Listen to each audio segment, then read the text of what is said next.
Hi all, I have another amazing game to show you from the TCEC Season 18 Super Final.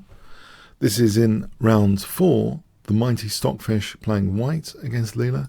d4, knight f6, c4, g6, knight c3. We have the king's engine defense, bishop g7, e4, d6. This is all part of the opening book given to both.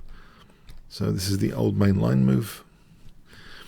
Bishop e3, now we have knight c6, d5, knight e7, the end of the book is here. So white has extra space, extra aggressive pawns. Black usually tries to whip up counterplay with f5 later and a kingside pawn storm. We have knight d2, white is not routinely castling here. Stockfish is not castling automatically. It's keeping its king in the center. What is up here? Knight e8, and now it prepares against f5 in advance with f3. We see f5, and now queen b3, which echoes the kind of weakness on that diagonal which has been created. So maybe c5 will be more dangerous than usual. In this position, actually, c5 has been played immediately, as in the game Bartel, a 2600 Grandmaster against Dezhensky in Warsaw 2012. So the immediate c5 is also a very interesting option like this. For example, white went on to win a fine game there in 27 moves. Let me just quickly show you that actually. Let's put it on the board. So with c6 there, white getting some light squares like d5. So a good light square grip, very, very impressive light square grip. And around here, queen h3, double attacking e6, but also h5 support. So this is very dangerous now, and black actually resigned here. So this shows some of the dangers, and the king throughout all of this stem game was in the center. So anyway, here we have queen b3 from Stockfish. Now b6, so trying to dissuade c5. g4, trying to fix down, encourage fixing of these pawns. But also the nice option from white's point of view to be able to take in that g-file could be dangerous for the black king later. We have knight f6 as an example of releasing the tension. You don't really want to do this tension release. The bishop would just go back, and if c5, h4, white's always going to be slightly better here because white has the pawn break for b4 to try and prove that this is a fragile pawn chain later. So white's going to be better there. So anyway, knight f6, keeping the tension going, the pressure on e4, the light pressure. h3, bishop d7, and now castling queenside, we have c5 from Leela, and now g takes, sorry, not g takes, e takes f5. After g takes, we have rook dg1. Now here, there's a real strategic penalty with the white e pawn being exchanged off. Black really doesn't want to give up the e4 square with a move like f4. That would be strategically suspect, this e4 square with a nice knight going to e4. So that's not really advisable. We see actually king h8 here. And now after h4 we see h6. And now rook h2. So the rooks are preparing potentially to double. Rook g8, we see king b1, a6. And now they do double trouble, doubling the rooks, rook b8. We see a4 clamping down on black's potential b5. So white has a very strong grip on the position here. We see queen f8, queen c2, queen f7, and now a very interesting tactical move from Stockfish. I'll give you 100 points if you can guess it. What does Stockfish play in this position? You might want to pause the video.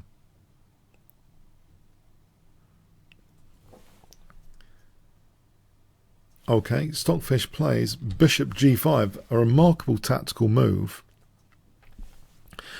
And Leela just reacted with rook b f8. If taking, then some fireworks are set off on this h-file after h takes. This h-file is pretty dangerous for that king. So this position with the center also crumbling a bit, white sometimes getting the e4 square, white doubling. You can see that this kind of thing is going to be huge trouble on the h-file, for example, like this, with the queen actually being influential. Knight f6, that looks like a lot of pressure is built up on the pinned piece, and it's big trouble. For example, like this is a disaster for black. even though, okay, you might play this for a bit longer, this example, this fictional continuation, but you can see that it's going to be better for white there. It's going to be easy for black to lose the bishop as well sometimes. So rook bf8, not indulging this h-file chaos. We see bishop d3, and now e4 is played. As an alternative, what is actually being threatened? Why is e4 actually needed? Same move like a5, which is not great, but just to show, g takes, and then f6. White can kind of get a very nice e4 square control, and it does look pretty dominant, this position. White's got a nice advantage there. So anyway, e4, f takes, we see knight takes g4, e takes f5, and now h5. Here, Stockfish gives up the dark square bishop, and it does actually reinforce pressure on the light squares now, with less of a challenge from one of the knights. So rook e2, queen f6, knight f3. We see b5 trying to get some counterplay. Knight e4, queen takes f5, knight eg5, queen f6, c takes, a takes, a takes. This looks a little bit dodgy, actually, this pawn sacrifice. There's no concrete impact of this. The battery for the moment looks nice on b2, and in theory, if black could get a rook blasting down the b file, that would be good. But bishop h6 is played, rook ge1. White firmly controls that e file for the moment. Rook g7, and now b6, rook b8, rook f1. We see knight e5 being played. So yeah, this is looking a little bit scary for black. Now here, another surprising tactical move was played in this position. I wonder if you can guess what Stockfish plays here for 100 points. White play here.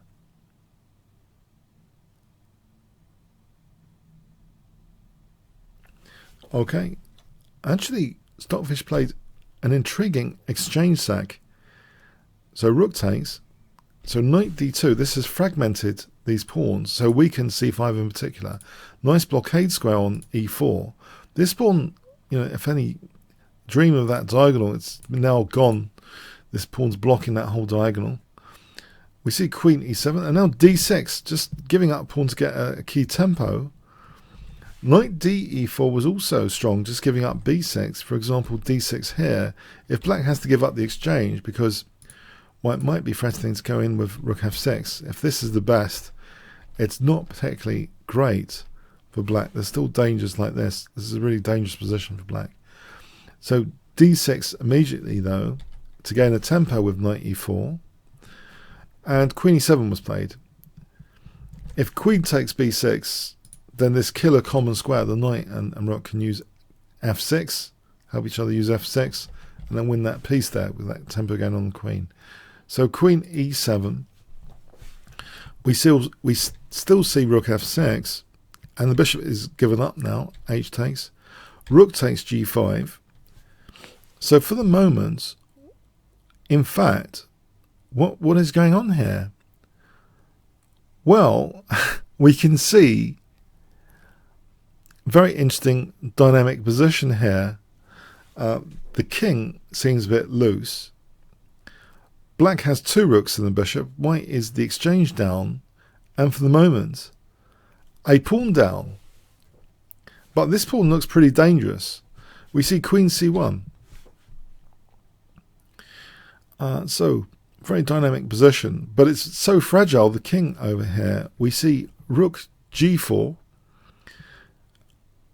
and now queen h6 check. Yeah, this looks really nasty, this position, after queen h7. Knight takes c5. Especially dangerous. Now, we see e4. Bishop takes e4. And black is having to give back the exchange after rook takes. We see rook f8 check. Rook takes. Queen takes. Queen g8. And now queen f6 check. King h7, queen g7, white just takes the rook and is much better. But here, white's much better anyway. There's only a few spike checks here after check. Bishop a4 check. We see queen g2 check, queen h3, king d4. This pawn is far too dangerous, and white's currently threatening knight g5. We see queen takes b3, but this allows a forcing sequence where this pawn is actually winning after check, check, check, taking the queens off. And the bishop cannot stop this pawn now after these queens come off, after taking, and nor can the king. So black resigned here. b7 is queening in this position. This wasn't played, black just resigned. There's no stopping that pawn here. So yes, a remarkable tactical game. Two standout tactical moves from Stockfish. Bishop g5, and then later this exchange sack.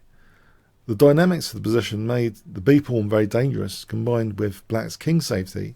It was all too much for Leela. So Stockfish showing its real tactical strengths as early as round 4 in this super final, in this fantastic game. Mind-boggling. There are a lot more variations, obviously, to show, but I wanted to keep the video to a certain length. But yeah, these are mind-boggling games from this super final. Very, very interesting to check out. I hope you enjoyed it as much as me. If you want to check out my playlist for both Leela and Stockfish, there's bit.ly/Leela Chess or bit.ly/Stockfish Chess. You can join my suave chat forum at Kingscrusher TV/Discord, or invite me for a game by registering at kingscrusher.tv or bit.ly/chessworld, and I'll be able to invite you for a game soon after.